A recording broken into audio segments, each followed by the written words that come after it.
Is your mind a war zone? Mine was. Seriously. A non-stop barrage of digital dings, what felt like societal shouts, and the absolutely deafening roar of my own anxieties. I wasn't drowning in water, but in noise. The sheer, unyielding noise of modern life. Picture this. Standing in the middle of a freeway, with an endless stream of demands and worries just blurring past. All I craved was a single moment, just one, where the world would simply stop. For a lot of us, silence is uncomfortable, maybe even a bit scary, right? We link it with loneliness or getting the silent treatment. But what if I told you that the very thing we're practically conditioned to fill, this absence of sound, became my most powerful ally? What if all that emptiness was actually a doorway? Life, you know how it is, often looks like a highlight reel. All successes, milestones, perfectly curated joy. But behind the screen, for so many of us, it's a completely different story. For me, it was this constant thrumming pressure. The pressure to achieve, to keep up, to be on all the time. My days were just a frantic sprint from one thing to the next, fueled by caffeine and this gnawing feeling that I was always behind. Even in what were supposed to be quiet moments, my mind was a relentless chatterbox. It would replay conversations, second-guess every decision, and spin out these worst-case scenarios with Oscar-worthy detail. This wasn't just stress, it became my state of being. A low-grade, chronic hum of anxiety that was pretty much the soundtrack to my life. It really felt like the world was conspiring to keep the volume cranked to 11. Notifications buzzed and beeped, demanding instant attention. Social media feeds? A relentless stream of curated perfection which, honestly, only made my own feelings of inadequacy scream louder. And the news cycle, that 24/7 conveyor belt of crises, just added another layer of dread. It was, like the title says, loud. So incredibly loud. And this noise from the outside wasn't just staying out there. It was seeping in, colonizing my inner world until there was no quiet place left. My internal landscape pretty much mirrored the external chaos. A battlefield of thoughts, a whirlwind of emotions. I remember certain moments with this chilling clarity, like trying to read a book, but my eyes would scan the same paragraph over and over, my mind completely snagged on some worry from work. Or lying in bed, absolutely exhausted, yet sleep would just play hard to get. My brain refused to switch off, choosing instead to host a late-night talk show of all my fears and regrets. Even conversations with people I loved became a struggle. I'd nod and smile, but my internal monologue was so deafening I'd miss half of what they said. It was isolating. It was exhausting. I felt fragmented, pulled in a million directions, and just deeply, profoundly tired of all the noise. This relentless overstimulation is such a hallmark of modern life, and man, it takes a toll. Research is making it clearer and clearer that too much noise is bad for us, physically and psychologically. Chronic noise pollution has been linked to increased stress hormones like cortisol and adrenaline, high blood pressure, heart disease, and sleep disturbances. My body was definitely feeling it. Headaches were my frequent companions. My shoulders felt permanently knotted. I was irritable, quick to snap, and the joy in everyday things was just dimming. I was, in every sense of the word, drowning. Drowning in demands, drowning in anxiety, drowning in the noise. And the desperate, unspoken question that echoed in those rare, fleeting moments of near quiet was, is this it? Is this all there is? A constant state of overwhelm. A mind that never, ever rests. I was desperate for an escape, a sanctuary, a lifeline. I just didn't know where to find it, or that it might be hidden in the very thing and maybe society as a whole was so good at avoiding silence. Finding peace wasn't a straight line. Oh, definitely not. It was more like a messy, meandering path, full of false starts and dead ends. I tried all the usual suspects, of course. I downloaded meditation apps. You know, the ones with soothing voices promising instant calm. Sometimes they worked, for a few minutes anyway. But often, the second the guided voice stopped, my own inner racket would rush back in, almost louder than before, as if to mock my efforts. I tried decluttering my physical space, hoping a tidy desk would magically lead to a tidy mind. It helped a little, but the internal clutter, the real source of the turmoil, remained stubbornly intact. I threw myself into exercise, pounding the pavement like I could outrun my anxieties. And while there was a temporary physical release, the mental battlefield was still raging when my heart rate got back to normal. I read self-help books, dozens of them, each one offering a new technique, a new perspective, a new promise of transformation. I'd feel this flicker of hope, a surge of motivation, and I'd diligently apply the advice for a week or two, only to find myself slipping back into old patterns. The noise would creep back in, and anxiety would tighten its grip again. There was a particularly low point. I remember sitting in my car after an especially brutal day at work. The demands had been relentless. The criticisms felt sharp, and my own self-doubt was this crushing weight. I couldn't face going home. I couldn't face pretending to be okay. I just sat there, engine off, the city lights blurring through my tear-filled eyes, and the silence of the car felt accusatory. It was a silence that amplified my inner chaos, my sense of failure. That's the weird thing about silence, isn't it? It can be used to hurt or to heal. For some, it means loneliness, isolation, or just plain awkwardness. At that moment, it felt like all three. My prayers during this time, if you could even call them that, were just desperate, scattered pleas. God, help me. God, make it stop. God, I can't do this anymore. They were cries hurled into the void, born of sheer exhaustion and this feeling of being utterly overwhelmed. There was no stillness in them, no listening, just a frantic outpouring of my own distress. I believed in God. I had a faith, but it felt distant, like shouting across a vast, noisy canyon and hearing no echo. My spiritual life felt just as cluttered and chaotic as every other part of my life.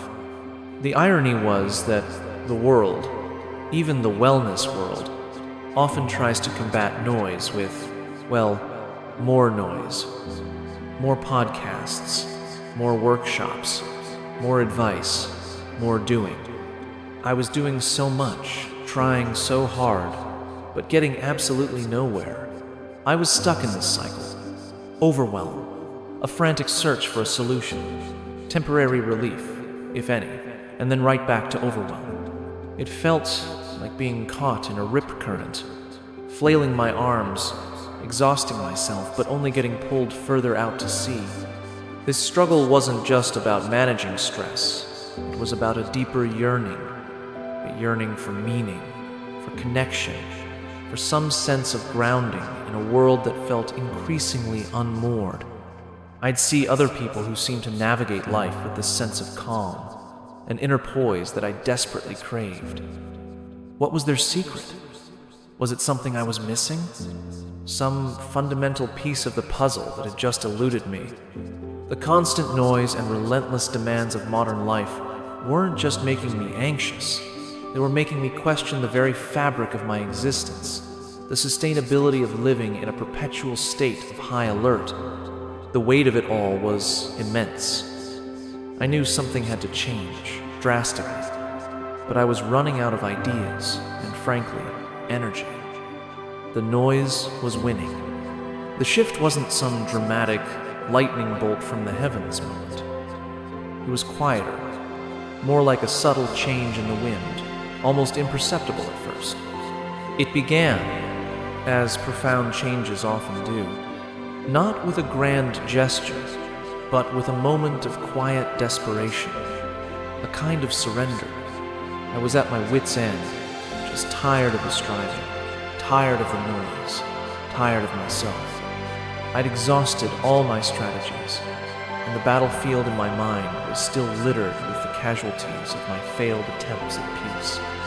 One particularly frazzled afternoon, after a series of minor catastrophes had basically compounded into a major meltdown, I found myself retreating to a quiet corner of my home. Not with a plan, not with an app, not with a book, just with this profound weariness and a single, unspoken thought.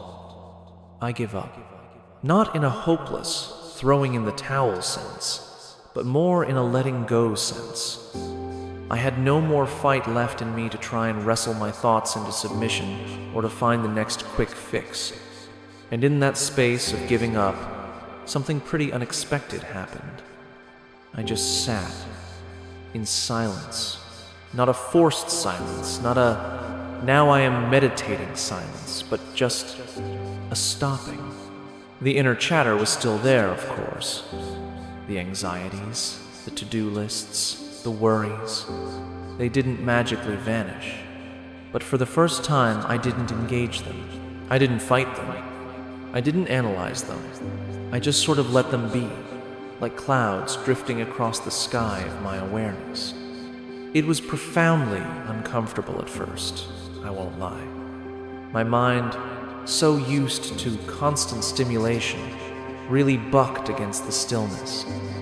It wanted to jump up, to find a distraction, to do something. Every little itch felt magnified. Every distant sound was an intrusion. But something in that weariness, that sense of having hit a wall, kept me there. And then I remembered a fragment of something I'd read or heard a long time ago. Something about silent prayer. Not prayer as a list of demands or even a litany of woes, but prayer as simply being present. Present with myself, present with the quiet, and, perhaps, present with God. The traditional idea of prayer had always involved words, either spoken or thought. But this was different. This was about intentionally creating a space of stillness, a receptivity. The concept was simple. It had felt revolutionary in how much it departed from my usual frantic efforts. It wasn't about adding another task to my already overloaded schedule, but about subtracting. Subtracting the noise, the effort, the internal monologue. It struck me that Jesus himself often withdrew to solitary places to pray in silence, especially during times of great demand or distress. Mark 1:35, Luke 5:16. If he, in the midst of his incredible mission, sought solace and connection in silence, who was I to think I could navigate my comparatively small chaos without it? I didn't really know how to do it. There were no instructions in that moment. So, I just offered up the silence itself. My intention was simple: to be still, to listen, not with my ears, but with my heart. To create a space where, perhaps, a different kind of voice could be heard, or a different kind of peace could be felt.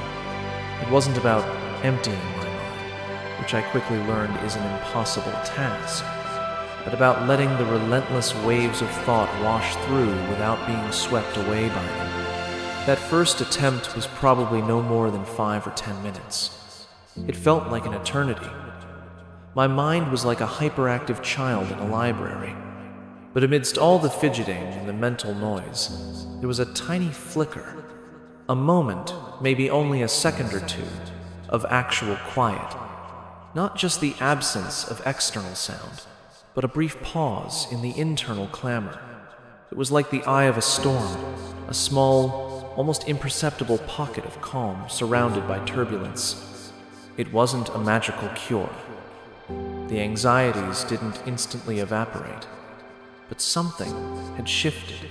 A seed had been planted. The idea that maybe the answer wasn't in doing more, but in being still. That the sanctuary I was so desperately seeking wasn't outside of me, but within me, accessible through the simple, yet profound act of silent presence. It was the first hint that this silence, this emptiness, might not be empty at all. It might, in fact, be the very thing I had been searching for. It was the beginning of discovering silence as my secret weapon. That first tentative step into silent prayer wasn't some grand revelation, but it was a start, a fragile, uncertain opening. The initial challenge? Consistency, and just overcoming my mind's deeply ingrained habit of noise. My mind, conditioned by years of relentless activity and a culture that often equates busyness with worth, really rebelled against the stillness. It would throw up 1,000 distractions: the grocery list, an email I forgot to send, a rehashed conversation from 3 days ago. It genuinely took discipline and courage to try and cut through these distractions to get to a place of sacred and productive silence. So I started small. Really small. Just 5 minutes a day. Sometimes in the morning before the world woke up. Sometimes during a lunch break. Sometimes just before bed. There were no rigid rules. The how was less about a specific technique and more about an intention. To sit, to be still, and to open a space for quiet connection. I wasn't trying to achieve a state of perfect mental blankness. I learned pretty quickly that was just a recipe for frustration. Instead, the practice became about gentle redirection. When thoughts popped up, as they always did, I'd acknowledge them without judgment, and then gently guide my attention back to the silence, back to a simple sense of presence. Some days were definitely easier than others. There were sessions where those 5 minutes felt like an hour. My mind just a relentless pinball machine. On those days, the temptation to give up, to declare myself bad at this, was strong. But then I'd remember that initial flicker of peace, that hint of sanctuary. I learned that the bad days were just as much a part of the practice as the good days. The effort itself, the returning, the persistence, that was the practice. I found it helpful to have a designated spot, just a simple chair in a quiet corner. No special props, no elaborate rituals, just a commitment to show up. Sometimes I would focus on my breath, not to control it, but just to notice its gentle rhythm. It was like an anchor in the present moment. Other times, I might hold a single word or a short phrase gently in my mind, like peace, stillness, or a simple Abba, not as a mantra to be repeated endlessly, but as a focal point, something to return to when the mental chatter got too loud. One of the early surprises was how physically restless I felt. The urge to fidget, to shift, to scratch an imaginary itch. It was intense. It was as if all the pent-up energy, all the anxiety that usually manifested in frantic activity, was now surfacing in the stillness. I learned to observe this restlessness too, without reacting, just noticing it as part of the process of settling. Another surprising element was the rawness of what emerged in the silence. With fewer external distractions, the internal landscape became much more visible. Buried emotions, unresolved issues, anxieties I hadn't fully acknowledged. They would just bubble up. Initially, this was unsettling. It felt like the silence was making things worse, somehow amplifying the negativity. But over time, I realized that this was part of the healing. Silent prayer wasn't about suppressing these things. It was about creating a safe space for them to be seen, to be felt, and ultimately, to be released into God's care. It actually allowed me to process emotions and find strength. I also discovered that silent prayer isn't truly about the complete absence of sound. especially if you live in a shared household or a busy environment. Sometimes the neighbor's dog would bark, or a siren would wail in the distance. The key was learning to let these sounds pass through without becoming a new point of distraction, to sort of incorporate them into the tapestry of the present moment. It was about cultivating an inner stillness that wasn't dependent on perfect external quiet. Gradually, those 5 minutes started to feel less like a chore and more like a refuge. I actually began to look forward to them. The mental pinball machine didn't disappear entirely, but its frantic energy began to lessen. There were more moments of genuine quiet, longer stretches of that inner calm I had first glimpsed. It was like slowly, painstakingly, clearing a small, overgrown patch of land. Hard work, yes, but with each session, a little more space was created, a little more light let in. The how was pretty simple. Show up, be still, be patient, and trust the process. Trust that in the silence, something profound was taking place. It was a journey of learning to cooperate openly with silence in my life. The transformation wasn't instantaneous, but it was undeniable. Slowly, bit by bit, the practice of silent prayer began to weave its way into the fabric of my being. It started changing not just my moments of quiet, but the way I experienced the noisy, demanding world around me. That constant battlefield in my mind didn't just vanish overnight, but the battles became less frequent and definitely less intense. The inner turmoil began to settle. One of the first and most profound changes was this growing sense of inner peace. And I don't just mean a fleeting feeling of relaxation right after a prayer session. It was a deeper, more abiding calm that started to underpin my days. Even just a few moments of prayerful stillness seemed to calm my mind and center my heart. I found myself less reactive to the daily onslaught of stressors. The things that used to send me into a spiral of anxiety still happened, but my response to them began to change. There was a little more space between the trigger and my reaction, a pause where I could choose a more measured response rather than an immediate emotional flare-up. This inner peace wasn't merely the absence of chaos, but a positive, grounding experience of God's peace, beyond all understanding. Clarity was another significant gift of this practice. Silence in prayer really does help clear mental clutter. As the mental noise subsided, I found I could think more clearly. Decisions that once felt overwhelmingly complex started to feel simpler. Solutions to problems would sometimes arise with a surprising ease, not through frantic analysis, but from a place of quiet knowing. It was as if the silence allowed my deeper intuition, maybe even divine wisdom, to surface. I began to recognize blind spots that were previously overlooked in the rush of daily life. This enhanced mental clarity was invaluable, helping me navigate challenges with a newfound sense of focus and perspective. My relationship with God deepened in a way I hadn't anticipated at all. Prayer had always been a part of my life, but it had often felt like a one-way conversation. Me talking, God, presumably, listening. Silent prayer introduced me to the other half of the conversation, listening. By quieting my own internal and external distractions, I became more attuned to what felt like God's presence, a gentle guidance, a comforting reassurance. It fostered a two-way relationship, an intimacy that was less about theological understanding and more about an experiential connection. I started to truly feel that I was not alone in my struggles, that there was a loving presence available to me, always. This practice really does create space to experience God's unconditional love. This burgeoning inner peace and clarity had tangible effects on my daily life.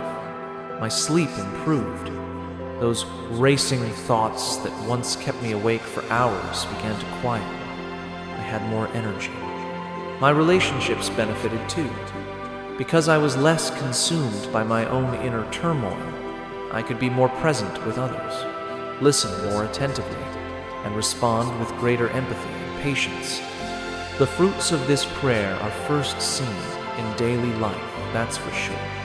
There were small victories that felt absolutely huge. I remember a particularly stressful work project, the kind that previously would have had me tied in knots for weeks. While the pressure was still there, I found myself navigating it with a surprising equanimity. I could focus on the task at hand without the usual accompanying soundtrack of dread and self-doubt. When setbacks occurred, I felt a resilience I hadn't possessed before, an ability to acknowledge the difficulty without letting it completely derail me. This was that spiritual resilience building, anchoring me in God's unchanging presence. The unexpected sanctuary I talked about earlier was becoming a reality. It wasn't a physical place, but an inner space I could retreat to, even amidst chaos. It was the realization that I didn't need the world to be quiet for me to find peace. I could cultivate that quiet within myself. The transformation was about more than just stress reduction. It was about a fundamental shift in my orientation to life, from being tossed about by the waves to finding an anchor in the depths. It was about discovering that silence wasn't empty. It was full of peace, full of clarity, and full of a quiet, sustaining presence. It was, and still is, a profound journey of spiritual growth and transformation. So, why do I call silence, specifically silent prayer, a secret weapon when life gets loud? Well, because in a world that constantly bombards us with noise, stimulation, and demands, silence offers this powerful, almost countercultural pathway to resilience, clarity, and profound connection. It's a secret weapon because its power is so often underestimated, overlooked in our relentless pursuit of more. Firstly, silence is a powerful antidote to the chronic overstimulation of modern life. Our brains simply aren't designed for the constant barrage of information and notifications they get hit with now. This digital deluge activates the amygdala, the brain's fear and stress center, basically keeping us in a perpetual state of low-grade fight or flight, GS2. Silence, on the other hand, allows the nervous system to reset. Studies have shown that even short periods of silence can be more relaxing than listening to calming music, leading to lower cortisol levels and reduced blood pressure. In fact, research even suggests that silence can stimulate brain growth and regeneration, particularly in the hippocampus, an area crucial for memory, learning, and emotion regulation. So, on a purely physiological level, silence helps to heal and restore the brain from the damage of constant noise. Secondly, in the context of prayer, silence cultivates a unique depth of spiritual intimacy. When we move beyond words, beyond our own agendas and petitions, we create space to simply be with God, to listen. It fosters this receptive posture, an openness to divine wisdom, guidance, and comfort that can be so easily drowned out by our own mental chatter or vocalized prayers. This isn't to devalue verbal prayer at all, but to highlight the unique dimension that silence adds. It's in this stillness that we can often discern that still, small voice that gets lost in the whirlwind. Hannah's silent prayer in 1 Samuel 1, where God heard the unspoken cries of her heart, is just a beautiful biblical example of this. Thirdly, silent prayer is a crucible for self-awareness and emotional healing, GS5. When we sit in silence, without all the usual distractions, we come face to face with ourselves, our thoughts, our feelings, our patterns. It's not always comfortable, as I definitely experienced. Sometimes, what emerges is difficult, but this is where the healing begins. Silence provides the space to process emotions, to grieve losses, to acknowledge our fears and anxieties without judgment. and to bring them into the presence of God for healing and transformation. This increased self-awareness allows us to recognize patterns in our behavior and attitudes, leading to more conscious choices. Fourthly, silence is a powerful tool for spiritual discernment and clarity. Our minds are often so cluttered with the urgent that we lose sight of what's truly important. Silent prayer helps to declutter that mental landscape, allowing us to see things more clearly, to gain perspective, and to discern God's guidance in our lives. In the quiet, we can more easily identify our blind spots, those areas where we might be misaligned with our deeper values or divine calling. This clarity is crucial for making wise decisions and for navigating life's complexities, especially during times of confusion or crisis. The secret part of this weapon is that its power is subtle, often invisible to a world that prizes tangible, noisy achievements. It's not about acquiring something new, but about accessing something already within. It doesn't require expensive equipment or special training, just a willingness to be still and to listen. As St. Augustine wrote, "Our hearts are restless until they rest in you." Silent prayer offers that resting place. It transforms ordinary moments into sacred encounters, reminding us that we are on holy ground whenever we turn inward to meet God. In our fast-paced, productivity-obsessed culture, choosing silence can feel pretty radical. It's a conscious opting out of the noise, a deliberate turning inward. But it's precisely this countercultural nature that makes it so potent. It strengthens our soul's capacity to withstand external chaos, anchoring us in God's unchanging presence and love. It's not an escape from life, but a way to engage with life more deeply, more meaningfully, from a place of centeredness and peace. That, for me, is the profound, transformative power of this secret weapon. It quiets the chaotic consciousness and allows us to achieve some inner stability. Before we continue, I'm curious, have you ever felt that overwhelming sense of being drowned by the noise of life?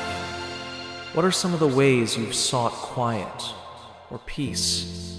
Share your thoughts in the comments below. I'd love to hear about your experiences and what resonates with you. Your journey might just inspire someone else. Embracing silent prayer, or even just intentional silence, might seem a bit daunting, especially if your life feels like a constant whirlwind. But the beauty of this practice is its simplicity and how adaptable it is. It's not about adding another complicated regimen to your already overflowing plate. It's about carving out small, sacred pockets of quiet. If you're feeling drawn to explore this, here are a few gentle, practical steps you might consider. Start small, really small. Seriously, don't aim for an hour of silent contemplation on your first day. That's just a recipe for frustration. Begin with just 5 minutes. Yes, 5 minutes of intentional stillness. Set a gentle timer. It might feel incredibly short or surprisingly long, but it's a manageable starting point. Consistency is way more important than duration, especially in the beginning. As you become more comfortable, you can gradually extend the time if you feel called to. Find your when and where. Experiment to find a time and place that works for you. For some, it's first thing in the morning, before the household wakes up and the day's demands begin. For others, it might be a quiet moment during a lunch break, or in the evening to decompress. The where doesn't need to be a fancy meditation room. A comfortable chair in a quiet corner of a room, a park bench, even your parked car can become your sanctuary. The key is finding a space where you're least likely to be interrupted for those few minutes. Set a simple intention. Before you begin, take a moment to set a gentle intention. It might be as simple as, I offer this time to be still and listen. Or, I open myself to peace. Or, I rest in God's presence. This helps to focus your mind and heart, distinguishing this time from just idly daydreaming. Gentle awareness of breath, optional. If you find your mind excessively restless, you can gently bring your awareness to your breath. Don't try to control it. Just notice the sensation of the air entering and leaving your body. Your breath is a natural anchor to the present moment. When your mind wanders, and it will, gently guide it back to your breath. Acknowledge thoughts without engagement. Remember, silent prayer isn't about achieving a perfectly empty mind. Thoughts, feelings, and sensations will arise. That's guaranteed. The practice is to notice them without judgment and without getting carried away by them. Imagine them as clouds drifting across the sky of your awareness. Acknowledge them, and then let them pass, gently returning your focus to your intention of stillness or to your breath. It does take work and discipline to cut through all the little things that distract our minds and hearts. Be patient and kind to yourself. This one is crucial. Some days will feel easier or deeper than others. There will be days when your mind feels like a runaway train. That's okay. That's completely normal. Don't judge your practice or yourself. The act of showing up, of returning to the intention of silence again and again, is the practice itself. Every attempt, no matter how distracted it feels, is a step. The more you try, the better you generally get at cultivating that inner space. No right way to feel. There's no prescribed feeling you're supposed to have. Sometimes you might feel peace, sometimes restlessness, sometimes joy, sometimes sadness. Just allow whatever arises to be present without needing to change it or analyze it during your prayer time. The fruit of the practice often shows up later in how you navigate your day.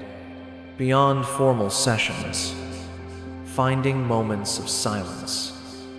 As you cultivate this practice, you might also start noticing opportunities for informal moments of silence throughout your day. It could be choosing to drive without the radio, taking a few quiet breaths before a challenging meeting, or simply pausing to look out the window and be present for a minute. These small moments can also be really powerful. This isn't about perfection, it's about presence. It's an invitation to step out of the noise, even for just a few minutes, and to connect with a deeper, quieter part of yourself and with the divine. It's a journey, and like any journey, it begins with a single step. The potential benefits to your health and well-being are huge if we can learn to cooperate openly with silence. We've journeyed together through the cacophony of a life overwhelmed by noise and anxiety, a reality I know so many of you can relate to. We've explored the struggle, that desperate search for an oasis of calm. And we've discovered the unexpected, transformative power hidden in the simplicity of silent prayer, a true secret weapon in our loud, demanding world. From those initial, often uncomfortable moments of just stopping, to the gradual unfolding of inner peace, clarity, and a deeper connection with God, this practice has been nothing short of life-changing for me. It's not about escaping reality, but about finding a steadfast anchor right in the middle of it. It's about learning that even when the world outside is raging, we can cultivate a sanctuary of stillness within our own hearts. And the research backs this up. Silence reduces stress, boosts focus, enhances emotional well-being, and can even promote brain health. GS2, GS3, GS6, GS7. When you couple that with the intention of prayer, it opens up a profound pathway to spiritual growth and a tangible experience of God's presence and love. This journey into silence isn't about adding another burden to your life. It's about discovering a gift, a readily available source of strength and renewal that's already within you. Jesus himself set the example, didn't he? Withdrawing to quiet places for prayer, showing us the vital importance of stillness amidst the demands of life and ministry. Saints and mystics throughout history have attested to its power, and now, in our uniquely overstimulated age, its relevance is perhaps greater than ever. It is a way to counteract the noise, to create sacred space, and to build the spiritual resilience we all so desperately need. My story is just one story, really, an invitation. An invitation for you to consider what role silence might play in your own life. Perhaps you're feeling that same drowning sensation I described earlier. Perhaps you're yearning for a deeper peace, a clearer sense of purpose, or a more intimate connection with the divine. If this resonates with you, I really encourage you to take that first small step. Don't be intimidated by it. Don't aim for perfection. Simply begin. Find 5 minutes today or tomorrow. Offer your stillness. Offer your listening. And just see what unfolds. Subscribe. Notification bell. If this message has touched you, or if you're interested in exploring more ways to find peace and purpose in our noisy world, please subscribe to this channel and click that notification bell so you don't miss future videos. We'll be delving deeper into practices that can genuinely transform your life. Share this video. If you know someone who is struggling with anxiety, overwhelm, or just needs to hear a message of hope and discover a new tool for their well-being, please share this video with them. You never know whose life you might touch. Comment below. I genuinely want to build a community here. What was your biggest takeaway from this video? Are you inspired to try incorporating more silence or silent prayer into your life? Share your thoughts, your questions, your own experiences with finding quiet in the chaos. Let's support each other on this journey. Further resources. For those interested in learning more, I'll link some helpful resources in the description box below, perhaps some books or articles that have guided me on this path. Remember, in the chaos of life, silent prayer is not an escape, but a return to God, to yourself, and to the peace that surpasses all understanding. Thank you so much for sharing this time with me. Be still and know